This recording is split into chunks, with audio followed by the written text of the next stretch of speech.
one of the whole things behind the strike was the streaming wars and all the things that has changed. As an independent filmmaker who's kind of having to distribute my own stuff, the good news is, hey, streaming, you can get your stuff on all these things. The bad news is nobody wants to pay for it. Totally. Right. It's the same thing as Napster, right? We've conditioned people now to want movies for free.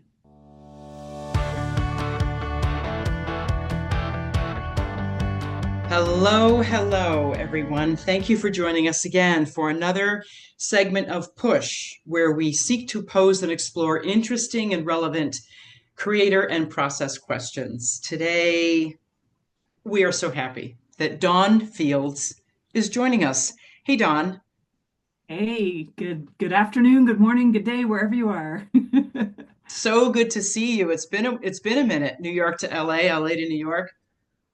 It really has. I haven't seen you in a really long time, and I think this is such a great way to connect, and I'm so happy that you're doing this project.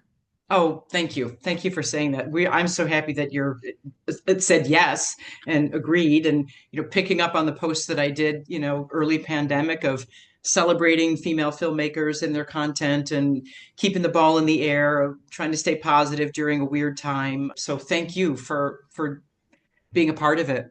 Hey, I'm Dawn Fields. I'm a filmmaker, first and foremost from Atlanta, Georgia. That's where I was born and raised. I came up in the film industry back in the early 90s when a lot of the big budget Hollywood films were coming into town. I started as a production assistant and kind of worked my way up, and then decided, after getting really close to the camera as a first AD, I'm like, oh, I can't be this close to the camera without having input and some creative control, right? So I found, as much as I loved being an AD, it was torturous at the same time. So then I started doing my own projects. One of the first projects I actually did was while I was working on a season of Young Indiana Jones in Wilmington, North Carolina. The show was going on a short hiatus, and Rick McCallum, George Lucas's producer, heard that I was trying to do a short film that I wanted to direct, and they offered me like the camera equipment, the camera truck, the grip truck. David Tattersall was gonna DP it. It was like, oh my gosh, this is too good to be true. Pinch me, right? And then that hiatus got cut short when they realized there was some footage that they needed to reshoot or they were missing or something. And we all broke off into different teams, and all the equipment got broken up and went one way, and the crew went this way and that way. And it never happened. And so that was like the first dream and the first crush all at the same time. But what it solidified for me was that I really wanted to be a director. Dawn, you and I first met at La Femme Festival in Los Angeles. What year was that? 2015? I think 2015, 2016. Had to be somewhere in there, Yep, 2015, 2015, I 16. believe. And you Yeah. had an incredible film there called Fragile Storm. Do you want to tell us a little bit about that? Fragile Storm ended up being, I guess I would still say to this day, the biggest, most important film that we've done to date. So at the time I was only producing, and I was running a script contest. And the contest was, we were soliciting short film scripts, and we were going to fund it and produce it. And the script that won was Carly Street's script called Fragment. It was originally called Fragment. So she won the contest. We bought the script, and it started out just being something we were going to shoot for no money over the course of a weekend. But people loved the story so much and the message behind it that it ended up costing us tens of thousands of dollars over the course of a couple of years to get made, and then finally, of course, landing on Lance Henriksen in the lead role. And that just elevated it to a whole different project once we It's became. fantastic. I still remember it, and I remember seeing it in the festival thinking this is going to win something. Did you end up winning an award at La Femme? I don't know if we won anything at La Femme. Either I way, do. I'll just say again, I thought the film was incredible, and congratulations to you. And what a happy, not accident, but a happy thing to have happened that you got the lead cast and that you had to somehow, raise more money to do an enormous project. That's a happy accident kind of thing, right? Well, I think it speaks to how important it is to get the right cast, because once I envisioned Lance Henriksen in that role, I literally told my team, if we can't get him for some other whatever reason, we can't work this out, I don't want to make the film. Ooh, okay. So That is, you're pretty set on up in the game there with the lead actor. Well, no, it was because of because I just once I lasered in on him, I'm like, he is Norman, he is the character, and Get nothing it? else makes sense Yeah. to me than that. And I think sometimes you have to have that determination and that conviction to you have to stick to the conviction of your vision. You know, Absolutely. compromise is you've directed, compromise as a director is the worst part of the job, but it's a huge part of the job.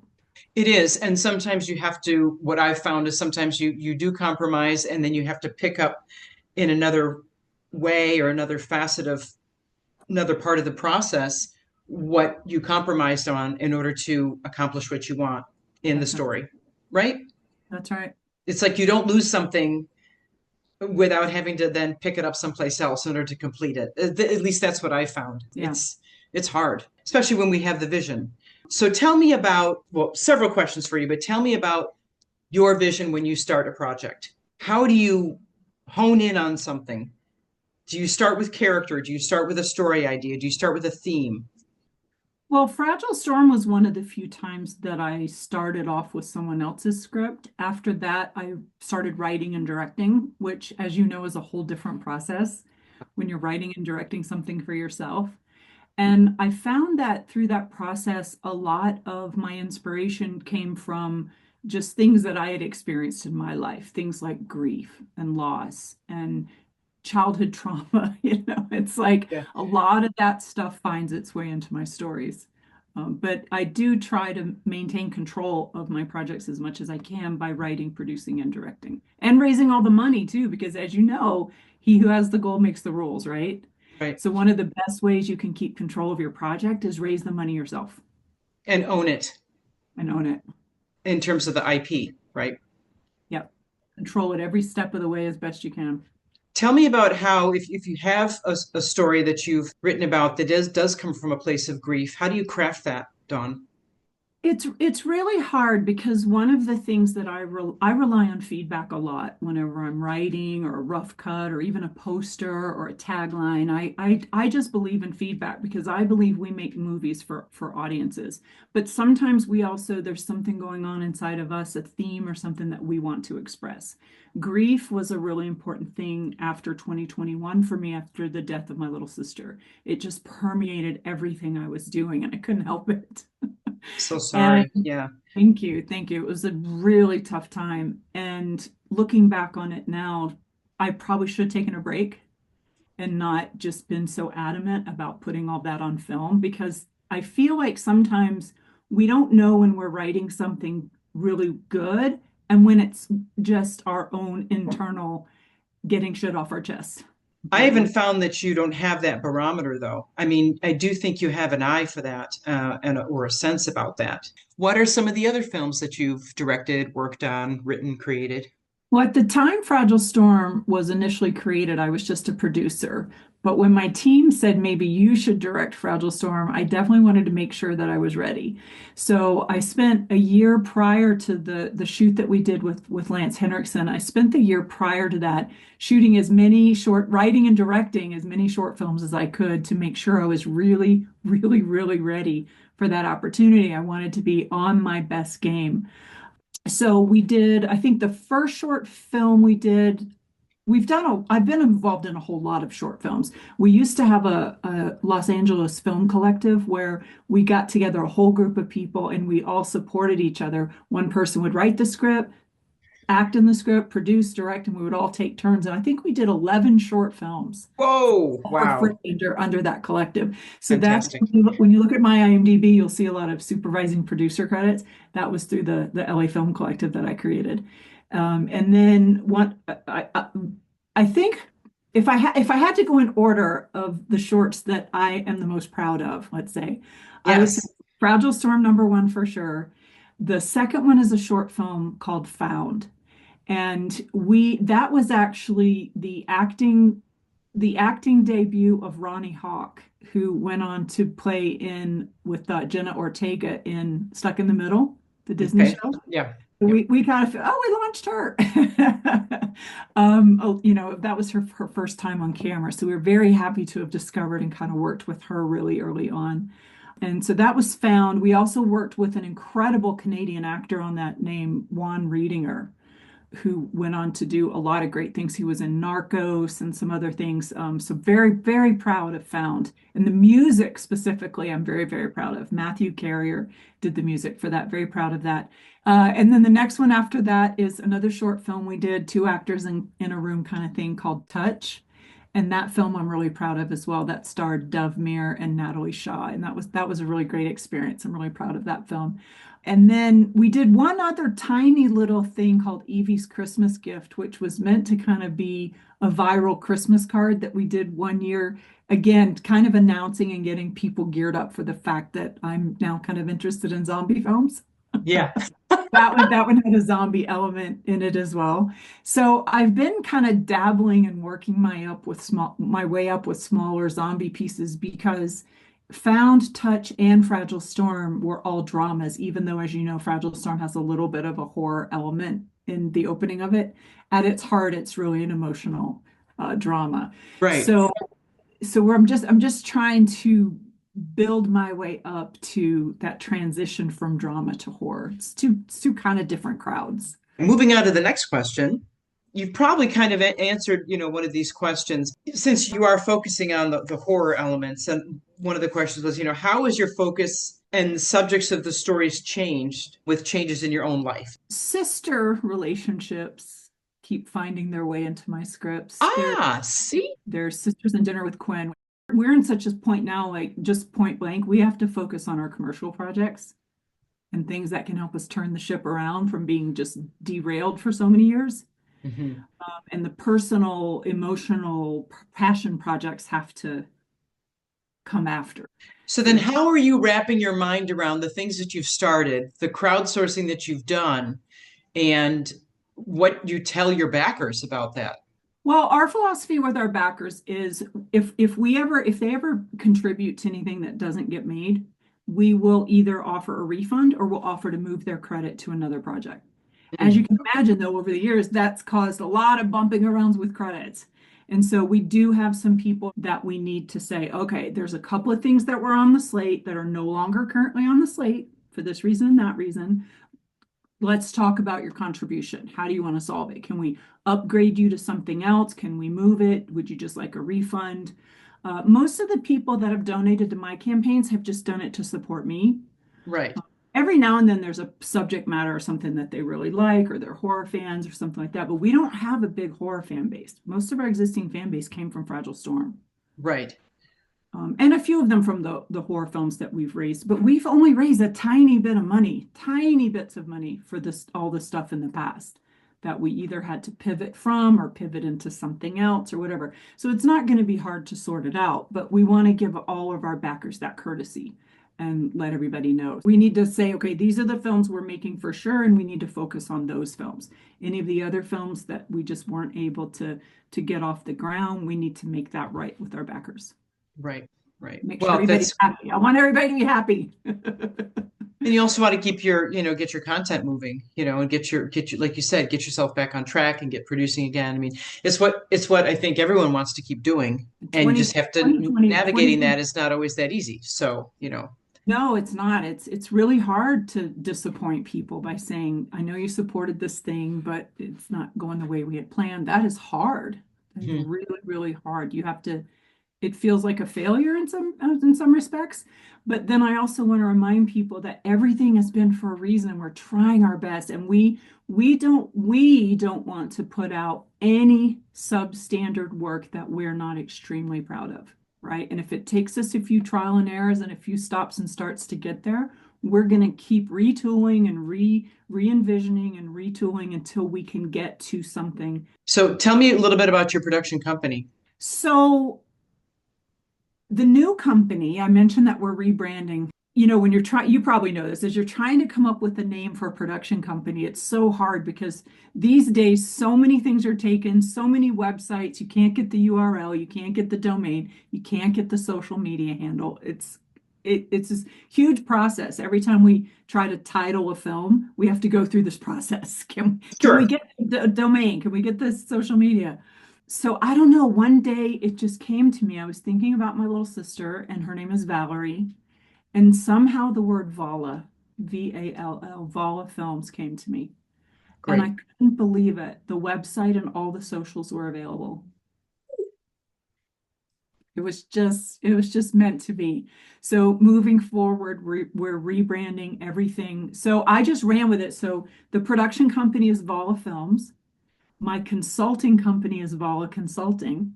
And we have a whole bunch of Zombie Elves merchandise that we had done up back in the day when we were really super pushing this. I Right. have all this really amazing artwork that we're now offering as gifts on t-shirts and hats and Oh, calendars. cool. Oh, it's beautiful hand painted watercolors of these cute little zombie elves. It's amazing. And And all let's hope that the new brand, I just have to say this, the new brand, the new name, new energy to what's the word? push. Pushes it forward, Got it. right? Helps Uh, helps launch it actually. Pushes in the right direction, gets it in the right gets the love momentum that. going for you, Don. I love that. And all the artwork and stuff that's on a website called Vala Gifts. So we have a lot of ways to monetize and diversify during 2025. That's going to help us turn the ship around and get all these things finally where we want to get them. Well, I hope so because I know that what you produced with Fragile Storm was incredible. And so I just hope that the your next projects can follow suit with all of that. Thank you. Thank you. We might be doing some special edition commemorative anniversary screenings and stuff with Fragile Storm to kind of give it a new life and get it back out there. Right. One of the Keep me things, posted. yeah, well, one of the things that we did, which is available now, is we took Fragile Storm and several other short films made by women about women having to deal with mental health issues. And we bundled all of that up in a feature film anthology called The Edge of Her Mind. And that got major distribution on all the big platforms. So you can go anywhere and search it and you'll find it. It's on Amazon and Vudu and Apple and In Demand and Fandango. It's everywhere. And you were the one that coalesced all that? Mhm. Yeah.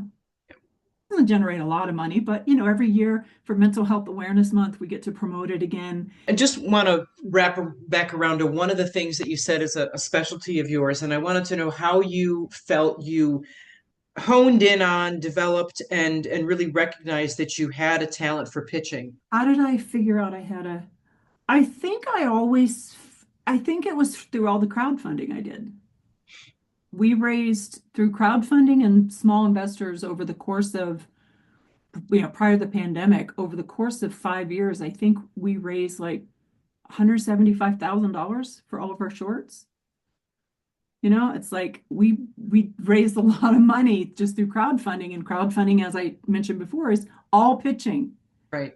You're selling something, you're convincing people to give money for something, right? Or buy something. It's selling, it's pitching. And then, of course, when I went to Cannes in 2019, I'm like, oh yeah, I'm good at this. Get me in a room with somebody and I will, because the excitement for me, I hope it comes across as being infectious because I feel that way. I feel it. I get excited. Yeah. And whenever I'm excited and I really believe and I'm very excited and passionate about one of my projects, it's not hard to convince other people why that is. Why should you invest? Why should you donate? Why should you support this film? It's real easy for me to have those answers. But I think we all think our films are great. And Of not all of them course. are great. Not all of my films have turned out great, all my short films. I'll be the first to admit that. But yeah, it just came over time through just crowdfunding and pitching at Cannes and going to pitch fests because I used to go to some of these pitch fests and I would see these people get up and pitch and they were so bad and I'm like, oh, I can help you. I can help you. Let me just give you two tips and I can completely change your pitch. Right. Right. That's when the idea first came, is hearing other people pitch. It was painful. No, Okay. it is. Look, they say most scripts are bad, most pitches are bad. Yeah. They Yeah. just are. Most people don't really learn how to pitch. It's a skill. It is a skill. I'm glad that you've honed in on something too that you're helping people with that you feel good about. Dawn, what do you hope for a legacy for you as a filmmaker? Honestly, I feel like I've already done it with Fragile Storm. I often say if something happens to me tomorrow and I don't get to make another film, I will be happy and proud that I put Fragile Storm out into the world. But since I am still here and I do want to make more movies, um, I think if my legacy, oh, this is a hard one because I was just going to say two things, but then I'm like, no, I want to do my goal over the next 10 years. I'm giving myself the next, because I'm a woman of a certain age now, I'm giving myself the next 10 years to make 17 Blackbird Lane, Dinner with Quinn, and When the River Falls. The hardest thing to do right now as an independent filmmaker trying to distribute your own film is get people to rent it for $4.99 on Amazon. You can get it on Amazon. You can submit it directly to them. You don't even have to go through a distributor anymore. You don't even have to go through Film Hub. But how are you going to convince people to pay $4.99 for your film? And the moment you put it on Tubi or Apple or Philo and Plex and all these AVOD channels, you're going to get a penny per hour viewed, if that. Less than Amazon? Amazon's one price, but you're saying the others are Well, Amazon, okay, there's different Amazon TVOD, which is transactional video, is when you go rent or buy. right. That's called TVOD.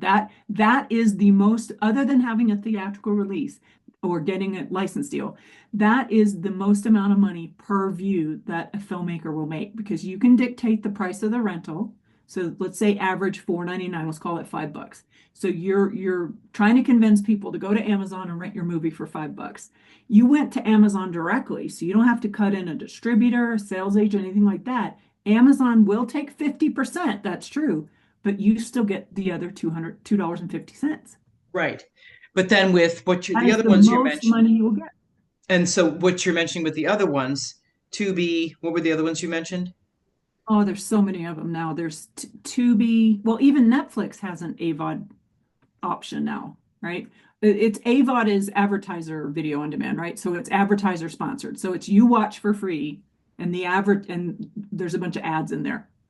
So you get paid per how long somebody watches and how many ads that they're subjected to during that watch. So you could make no money on Tubi, even if you have a film that gets up there. If people hate your movie and they watch it for 30 seconds and they turn it off, you're not going to make anything. Right. Whereas with Amazon TVOD, you make that $2.50 whether they actually watch it or not. Correct. Is it the same thing with Netflix?